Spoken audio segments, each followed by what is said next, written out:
And as we said, the first speaker is David Rutman, who comes from IATA, has had a long career. I'm allowed to say that because he says that himself in his bio, nearly as long as me. So we started more or less the same time, and has been an airline person more or less all his life. All sorts of great airlines, British Airways, Qantas, and New Zealand, mainly on the IT, United also in IT. But the last 20 years, he's had a lot of fun with IATA, if you can have fun with IATA. But you'll tell us that you can. And he is now senior manager for industry distribution programs adaptation, which it couldn't be more relevant to what we're talking about here today. So he's responsible for all sort of digital retailing in the Europe, the EMEA region, and the CIS countries as well. Really, there's not much about distribution that he doesn't know about. So instead of me rambling on, I want him to share his thoughts with us today and talk about the journey to modern airline retailing. David, welcome to the stage.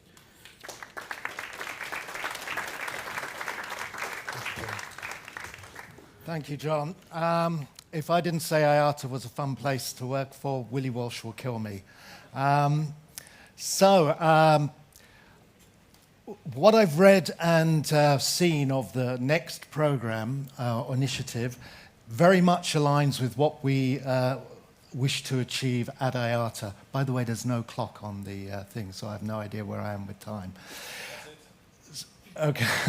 So, IATA, our focus is on the customer as well, putting the customer at the center of the retailing experience and leveraging technology in order to make that happen. And I was fortunate enough to speak at LCC event in Vienna in 2019, and the topic then was NDC, but I'm talking about modern airline retailing. So what's the difference? Well, if you think of NDC, it's the pipes, it's how you communicate, but it doesn't change what's happening behind the scenes. But with modern airline retailing, what we're looking to do is change the whole experience for the customer, to redesign the records, the structures we're working with, so they're better aligned with what the customer expects and how they wish to shop. And going back to my 40 years, I started off as a check-in agent at Heathrow Airport, and everything was paper. We didn't have a flight manifest. Tickets were paper. Everything was based around paper. Processes, standards, all around paper. So obviously the world has changed significantly. Internet, personal PCs, personal devices, digitization. Customers, the way they shop has changed. But we're still stuck with those processes, those standards that were in place in the 70s. So you don't need me to explain how people shop. It's very much frictionless, one-click shop and order. Customers getting information, much more information than they need, or they need it, but that they were used to getting. And we've got loads of tech giants, of companies that are moving in, and there are many, many industries where shopping, retailing is very, very easy compared to how we do it. But we're constrained by those legacy processes, P&Rs, electronic tickets, EMDs, all of this thing. And we've reached the point now where we need to retire them and move to a new way of doing business. So in IATA, we're focused in 3 areas. One is on digital identity. The second is selling with offers, so making sure you get what you offer the customer, they're more likely to buy, and we've got some examples of how that happens. And lastly, fulfillment with orders, so moving away from the P&R, from tickets, to a structure, a single record, very much in line with what other industries are doing, for that the customer can have access to their data with. So delving a little bit deeper, on the digital identity, there's two areas we're focusing on. We have a project called One ID, and it's using biometrics to enable the customer not only to prepare for travel, but also as well during the travel experience. And the other area we're looking at is with new channels, with airlines communicating with travel agents through many different channels, we need to make sure those channels are secure. So another area is digital identity between agent and airline. And we work on these in four areas. One is on standards development, so working with the industry, not just airlines, but the whole industry to develop the standards for retailing. We have products and utilities, so the BSP, the settlement systems that are in place. We need to make sure that they're fit for the traveller of tomorrow. We work on transition and acceleration, so we're encouraging those airlines that have made the leap to move quickly to get to 100% offers and orders. And of course, communication, advocacy, making sure we bring the whole industry with us on this journey towards retailing. So just on the, and I'm only going to cover number one on this slide. So this is what we're doing in the field of biometrics. So from a pre-travel perspective, which I think you'd be interested in, it's using your biometrics perhaps for visa, to get a visa, also for pre-travel approval from many governments, APIS, for example. And then, of course, on the journey itself, there's many areas where biometrics will facilitate the customer to have a smooth, frictionless journey. And this is part of our One ID initiative, and of course, there's lots of information on our website.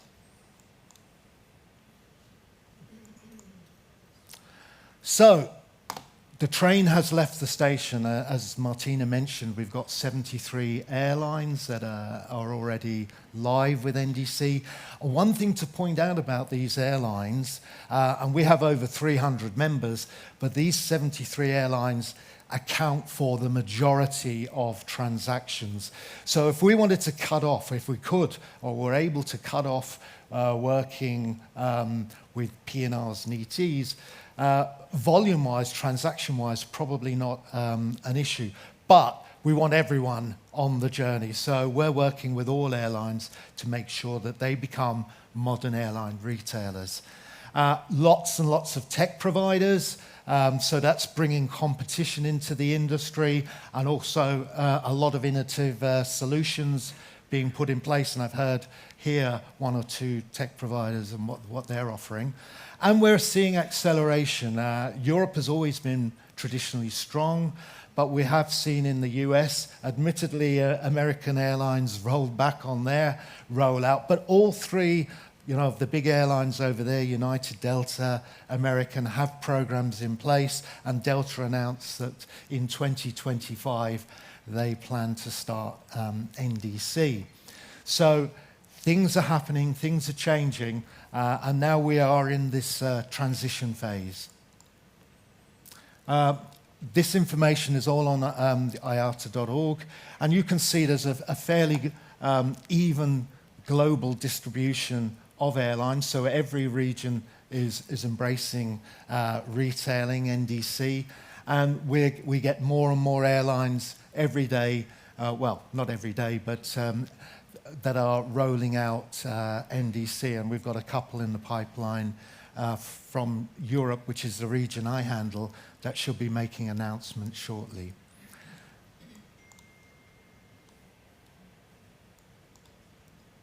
So there is momentum. Oops. Lots of announcements. Admittedly, Finnair have said that they're going to push back, but all of the airlines are committed to reaching 100%. So Finnair, even though they're delaying, American, even though they're delaying, still intend to get there. And of course, I know Johannes will probably tell us what Lufthansa are doing, but other major carriers have seen a significant increase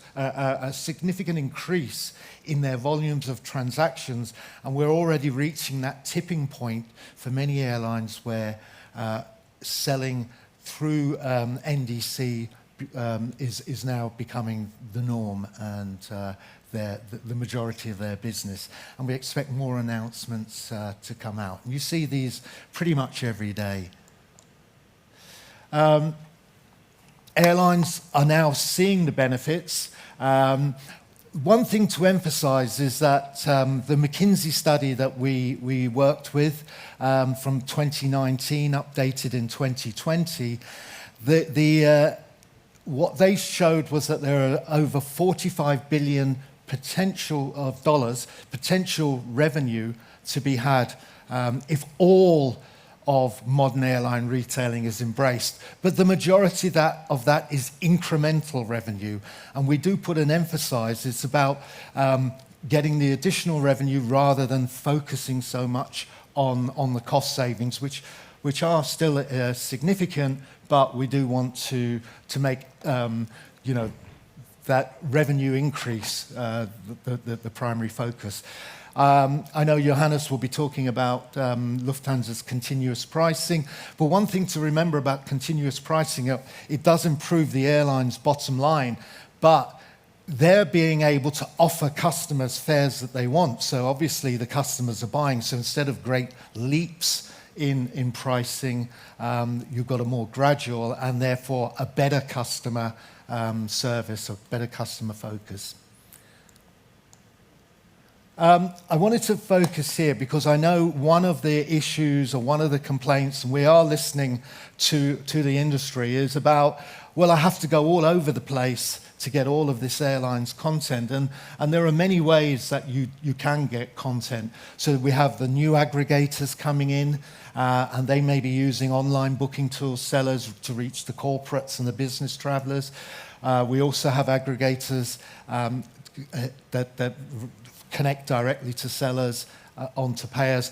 And to emphasize here, all of the 3 GDS are on board, and all of them are rolling out their NDC solutions. So this isn't about killing the GDS. So everyone is on board. And of course, airlines connect directly to some travel management companies or even through portals. And of course, this is inconvenient for agents having to go all over the place, but I think this is a tech solution waiting to happen. Somebody is going to put something in place eventually that will take away all of this pain of having to know and go to all of these different sites. But the goal is to get to orders only, so move away from P&Rs, ETs and EMDs, and we won't get truly customer-centric until we do that. And that one single record makes it easy for the customer to access and modify. And it brings us in line with virtually every other way that customers shop for a variety of products and services.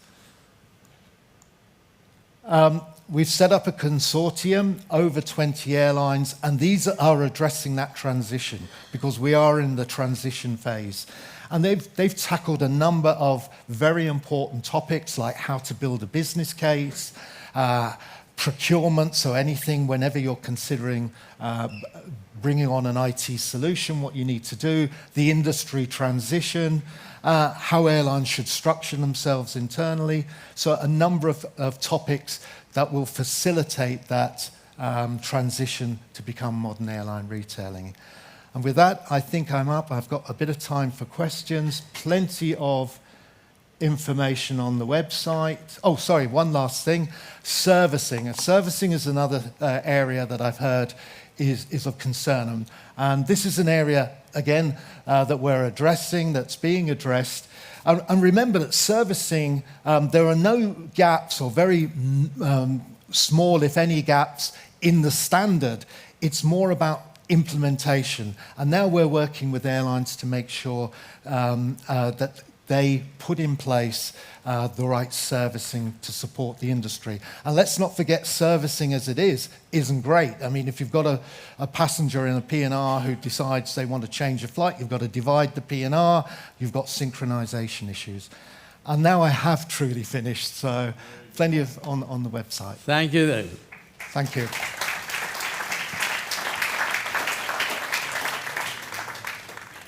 So far from me for being critical or inquisitive on my questioning, but I'll make an exception.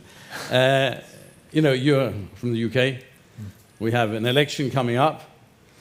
It's very difficult when you've been in power for 14 years, and I'm not talking politics, by the way, but when you've been in power for 14 years to come and say all the things you want to do in the future, because you had 14 years to do it already.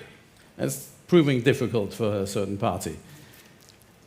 You wonder when you see all the things that's happening, when you're talking, in this case, I think 12, 13 years since the launch of NDC, and there's over 200 airlines that are not yet implemented it, and you have Delta, you're saying, huge airline implementing it next year, maybe, maybe not, some people pulling back. Why is this? I mean, after so long, in a modern technology world, why is this taking so long? I mean, the very simple question, it's a huge, huge change.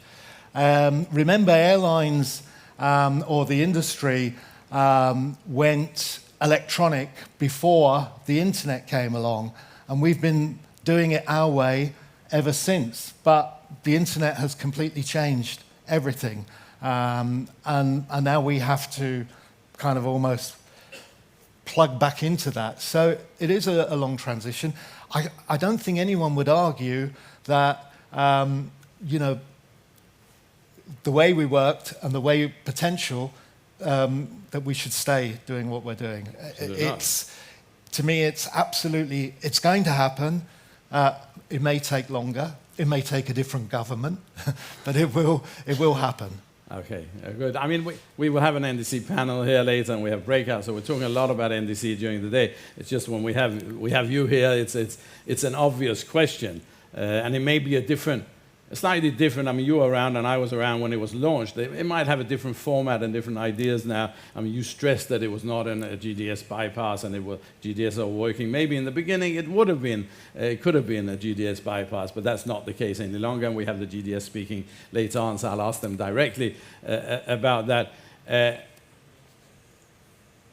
What about for the travel agent? Is it good? Because that's what the room is full of. Yeah, I think people forget that if airlines want to squeeze out travel agents, beef up your website and choke the travel agents. But they can't, obviously, because they've tried, maybe. They've tried, maybe. But so an NDC is an airline to agent protocol or standard. Airlines are getting more and more conscious of their branding, and now, I mean, they are major brands.